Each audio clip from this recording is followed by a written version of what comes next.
5G work कसं करतं? तर 5G सगळीकडे पसरवण्यासाठी मोबाईल कंपन्यांनी त्यांचे टॉवर्स, स्मॉल सेल्स हे इमारतीवर ह्या अशा ठिकाणी त्याचं मोठं स्ट्रक्चर उभा केलेलं आहे. त्याच्याद्वारे 5G सगळीकडे पसरलेलं आहे. ज्यावेळेस आपण एक ह्याला गरजेचं काय हे मी प्रथमतः सांगितलेलंच आहे. ह्याच्यामध्ये तुम्हाला एक मोबाईल हँडसेट हवा आहे. ज्याच्यामध्ये मोबाईल हँडसेट म्हणजे फक्त मोबाईलवरच यूज होतं का? ह्याच्यासाठी भरपूर डिव्हाइस आहेत जिथं आपण 5Gचा यूज करू शकतो. मोबाईल एक उदाहरण म्हणून आपण घेऊया.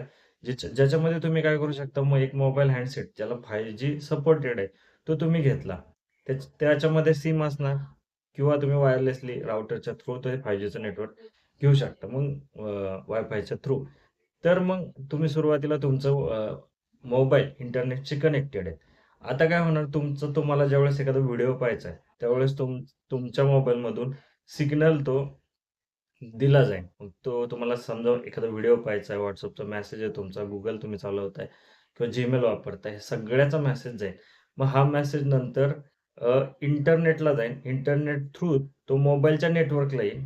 जो मोबाईलचा नेटवर्क आहे त्याच्या थ्रू तो टॉवरला येईल. टॉवर थ्रू ते स्मॉल सेल्स आहेत त्याच्याकडे येईल आणि त्याच्यानंतर ते आपल्याला तो डाटा मिळेल. म्हणजे ही दिलेली रिक्वेस्ट ॲक्सेस होत ह्या 3-4 स्टेपमध्ये होईल. मग एवढा वेळ लागणार आहे का त्याला? तर हे सगळं काम सेकंदाच्या हजाराव्या भागात होतं. म्हणजे इतक्या क्विकली ॲक्शन होते, की तुम्हाला लागणारी वस्तू ही तुमच्याकडे पटकन येऊन जाते. तुम्हाला जे काही तुम्ही मागताय, ते तुमच्याकडं येऊन जातं. आणखीन एक गोष्ट लक्षात घ्या, 4G पेक्षा 5G खूप फास्ट आहे. 4Gमध्ये 5Gमध्ये असे काही बदल केलेले आहेत, ज्याच्यामुळं 5G फास्ट झालेलं आहे. काही रेडिओ सिग्नल आहेत, ते अशा प्रकारचे वापरले आहेत, ज्याच्यामुळं जास्तीत जास्त डिव्हाइस त्याला सपोर्ट करतील. त्याचबरोबर हाय फ्रिक्वेन्सी वापरल्या गेलेल्या आहेत, ज्याच्यामुळे खूप सारे 5G नेटवर्कमध्ये वापरू शकतो. हे 4G पेक्षा 5Gचं एक वैशिष्ट्य ठरेल. म्हणून 5Gचा जो फायदा झालेला आहे, त्याच्यामुळे खूप साऱ्या लोकांना न अडखळता व्हिडिओ पाहता येत आहेत. त्या काळात बऱ्याच लोकांनी अनुभवला असेल, ज्याच्यामध्ये बफर होणं, व्हिडिओ पॉज होणं, हे होतं. आता लोकं म्हणतील आजही 5Gच्या काळामध्ये असे थोडेसे प्रॉब्लेम येतात. तर त्याला कारणं काय असू शकतात, की नेटवर्क कनेक्शन तुमचं पुअर असू शकतं किंवा तुमचा मोबाईल त्या एरियात असेल जिथं 5Gचं नेटवर्क नाहीये. अशाच काही गोष्टीमुळेच फक्त आता ते प्रॉब्लेम येतात, की तुमचा इंटरनेट स्लो चालत असेल. बाकी कक्षेत असाल, तुमचा इंटरनेटचं स्पीड एकदम चांगलं असतं आणि ते 4G आता जे 4G नंतर 5G यूज करत असतील, त्यांना ते लक्षात आलं असेल, की 5Gचा स्पीड किती जास्त आहे आणि त्याच्यावर किती काम करणं सोपं जातंय. हेच 5Gचं वैशिष्ट्य लक्षात घेऊन खूप सारे ॲप्लिकेशन वाढत चाललेले आहेत. त्याच्यामुळे 5Gचा वापर करून इंटरनेट ऑफ थिंग्स ज्याला IoT म्हणू, असे डिव्हाइसेस आजकाल मार्केटमध्ये यूज करण्यात येत आहे. ह्याचा फायदा भविष्यात काय होणार आहे लक्षात घ्या. 5Gचं जसं-जसं जाळं वाढत जाणार आहे, स्पीड वाढत जाणार आहे, ह्याचा फायदा स खूप होणार आहे. ह्याच्यामध्ये आता जे काही उदाहरणं पाहिली तर हॉस्पिटलमध्ये याचा वापर होऊ शकतो. इमर्जन्सी सर्व्हिसेसला 5Gचा वापर होऊ शकतो. त्याचबरोबर डॉक्टरचं ते प्रिस्क्रिप्शन असेल, लाँग डिस्टन्सवरचे पेशंट असतं, हे सगळं हँडल करण्याला 5Gचा वापर होऊ शकतो. त्याचबरोबर खूप साऱ्या ॲप्लिकेशन आहेत जिथं नेटवर्क म्हणजे जे 5Gचं नेटवर्क आणि आतापर्यंत होत राहणारी प्रगती याचा वापर करून डायरेक्टली आपल्या मोबाईलपर्यंत येतात. म्हणून सिग्नल जसा गेला, त्याचा रिस्पॉन्स म्हणून आपला सिग्नल डायरेक्ट आपल्या मोबाईलकडे येतो. त्याच्यामुळे तो इतरत्र विखुरला जात नाही. म्हणून हा एक फायदा आहे 5Gचा. तुम्हाला उदाहरण सांगायचं झालं टॉर्चचं उदाहरण घ्या.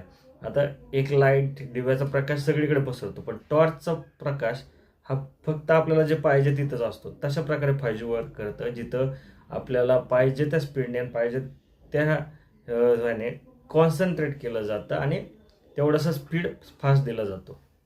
थोडक्यात सांगायचं काय आहे मित्रांनो, की आता हे नेटवर्किंगचा एक चांगला काळ आहे, फास्ट इंटरनेटचा काळ आहे, ज्याच्यामध्ये 3G नंतर 4G नंतर आपण 5Gमध्ये शिफ्ट झालेलो आहे. आता कोणाला 5G घ्या म्हणून सांगावं लागत नाही, कारण 5Gचे फायदे त्यांना आपोआपच कळून जातात. 5Gचा मोबाईल सपोर्ट करणारे सगळ्यांनी घेतलेला आहे. तो ह्याच्याबद्दल माहिती असो नसो, 5Gचा स्पीड जास्त आहे हे सगळ्यांना माहिती आहे. 5Gच्या स्पीडच्या जास्त असण्यामागची कारणं हे आज मी तुम्हाला ह्या व्हिडिओमध्ये सांगतोय. पण 5Gचे फायदे तुम्हाला एक लक्षात येईल, जे लोक आधी गेम्स खेळत होते आणि आत्ता खेळत होते, इंटरनेटचा स्पीड चांगला झाल्यानंतर गेमचा अनुभव किती चांगला वाटला आहे ते पण सगळ्यांना कळेल. त्याचबरोबर काय जे ॲप्लिकेशन एम्बेडेडचे ॲप्लिकेशन असतील त्याच्यामध्ये जिथं जिथं आपलं कनेक्टिव्हिटी गरजेची येते तिथे सगळीकडे ह्याचा फायदा खूप चांगला होत आहे. आणि ह्याचाच परिणाम भविष्यात आपल्याला स्मार्ट सिटीज अशासारख्या खूप साऱ्या गोष्टी पाहायला मिळतील. म्हणून 5G हे खरं तर भविष्याच्या दृष्टीने उचललेलं एक चांगलं पाऊल आहे. कदाचित काही दिवसात 6G येईल, पण आज जे 5G काम करते 5Gचं आत्ता फक्त 2022 ते 26 4 वर्षाच्या काळात आपण जे पाहतोय त्याच्यामध्ये 5Gमुळे खूप आमूलाग्र बदल घडलेला आहे. ह्याच्या मागे सांगायचं झालं तर 2Gचा काळ 3Gचा काळ पाहिला तर एक छोटा व्हिडिओ असेल तो पाहण्याला डाउनलोड करायला खूप वेळ जात होता. माहीत नसेल तर तुम्ही त्या लोकांना विचारू शकता ज्यांनी त्या काळात ट्राय केलेला असेल. म्हणून हे तो बदल आणि आत्ताचा बदल, आणि आत्ता मल्टीटास्किंग मल्टीप्रोसेसिंग अशा खूप साऱ्या कन्सेप्ट या सगळ्या 5Gमुळं आता अस्तित्वात आलेलं आहे किंवा शक्य होऊ शकलेलं आहे. म्हणून 5G खूप आत्ताची लेटेस्ट टेक्नॉलॉजी आहे, त्याच्यामुळे सगळ्यांनी ते वापरतच आहे. त्याच्याबद्दल थोडीशी माहिती द्यावी म्हणून हा व्हिडिओ होता. व्हिडिओ जर आवडला असेल तर लाईक करा आणि चॅनलला सबस्क्राईब नक्की करा. धन्यवाद.